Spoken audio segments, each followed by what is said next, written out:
Hello दोस्तों, Shiva coaching classes में आपका एक बार फिर से स्वागत है। पिछले पार्ट में हम लोगों ने नाउन के काइंड्स को पढ़ा और मॉडर्न ग्रामर में नाउन को कितने पार्ट में बांटा उसको पढ़ा। आज हम लोग नाउन को फंक्शन के आधार पर दूसरे पार्ट में बांटेंगे। दूसरा कार्य क्या था हमारा फंक्शन के आधार पर, उसका जेंडर। तो आइए आज लोग बात करते हैं gender of noun. Gender of यानी कि नाउन का लिंग। कितने लिंग, मतलब लिंग के आधार पर नाउन को बांटोगे कितने प्रकार के होते। तो भैया अंग्रेजी भाषा में जो आपका जेंडर होता है ना, वो कितने प्रकार का होता है? 4 प्रकार का। कितने प्रकार का? 4। कौन कौन सा? मैस्कुलिन, फेमिनाइन, कॉमन और न्यूटर। मैस्कुलिन किसे कहते हैं बच्चों? जिनसे किसी नर जात या पुरुष जात, ठीक है, का भाव प्रकट हो। मेल फैमिली का भाव सेंस हमको मिले, वहां पे क्या होता है? मैस्कुलिन होता है। फेमिनाइन में जहाँ पे जिस शब्दों से, जिस नाउन शब्द से हमको स्त्री जात, इसका स्त्री यानी कि मादा, ठीक, या फिर फीमेल का हमको पता चले, वहां पे क्या होता है? फेमिनाइन होता है। ये शब्द जो नाउन होंगे वो फेमिनाइन के माने जाएंगे। बात समझ में आई? तीसरा होता है आपका कॉमन। तो कॉमन में बच्चों होता है उभय। उभय मतलब होता है जो दोनों हो, उभयनिष्ठ। आप लोग लिया होगा, कॉमन लेते हो ना। कॉमन मतलब जो इसमें भी हो इसमें भी हो, वही तो कॉमन होता है। आप अंग्रेजी में कॉमन, सॉरी मैथ में कॉमन लेते हो ना जब कोई चीज होता है। तो कॉमन मतलब क्या होता है बच्चों? जो इसमें भी हो उसमें भी हो, यानी कि कॉमन मतलब होता है यहाँ पे उभय।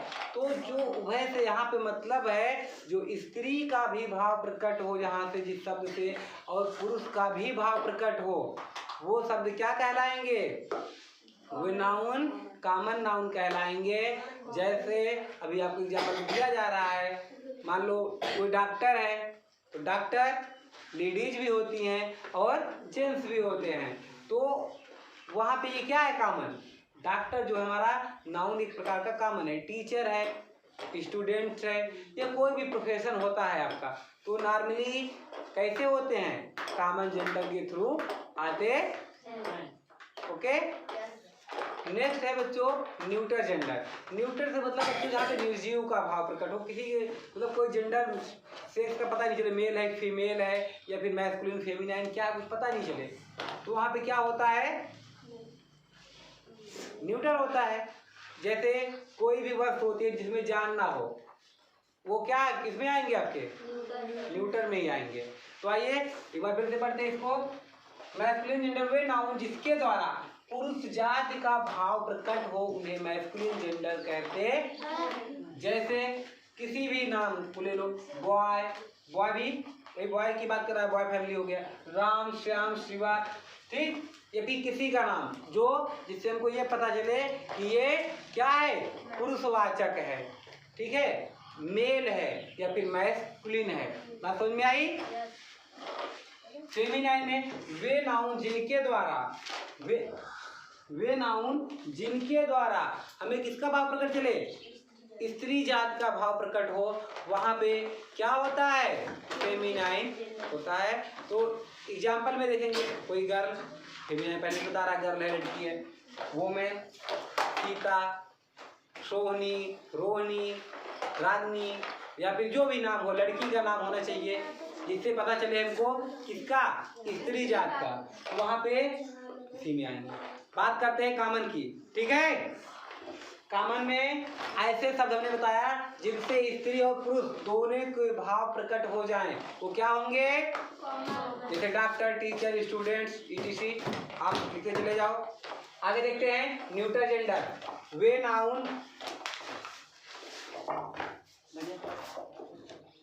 नाउन जिनके द्वारा निर्जीव का भाव प्रकट हो, उन्हें क्या कहते हैं?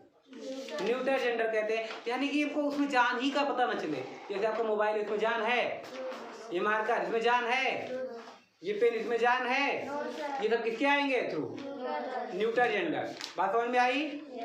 इतनी बात समझ में आई? चलिए कुछ नोट मतलब महत्वपूर्ण बातें जानते हैं, इसको ध्यान में रखिएगा।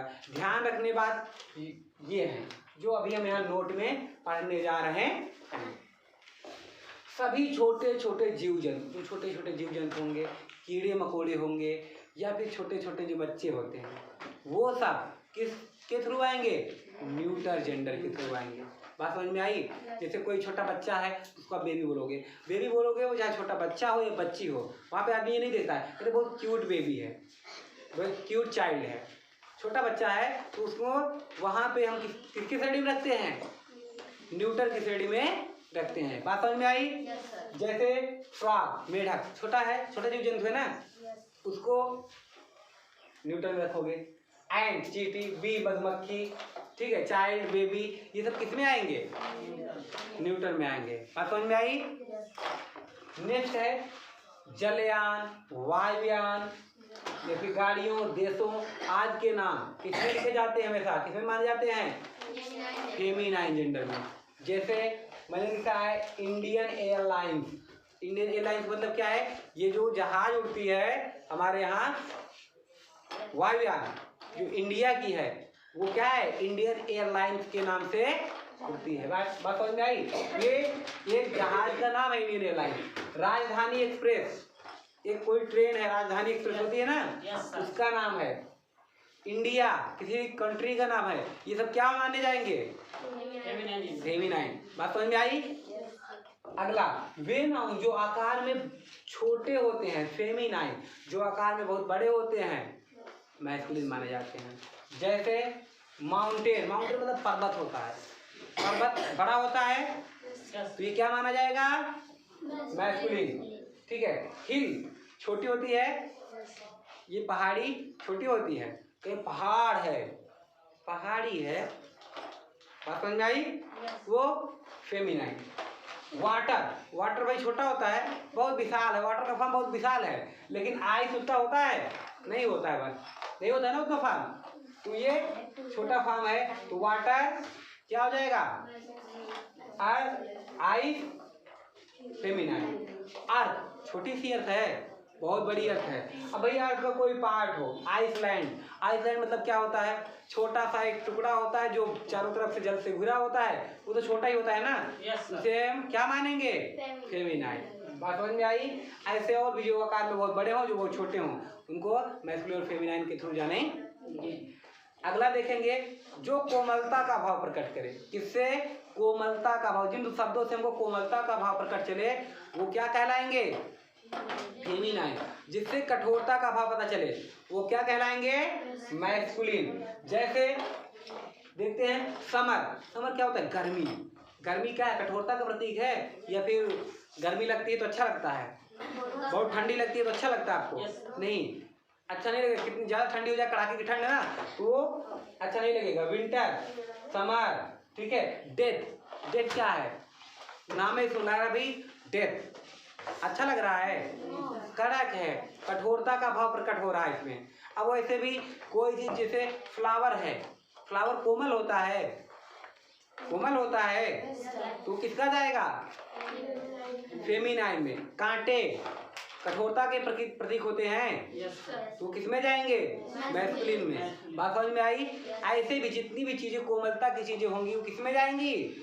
फेमिनाइन में। जो कठोरता को भाव प्रकट करेंगे वो किसमें जाएंगे?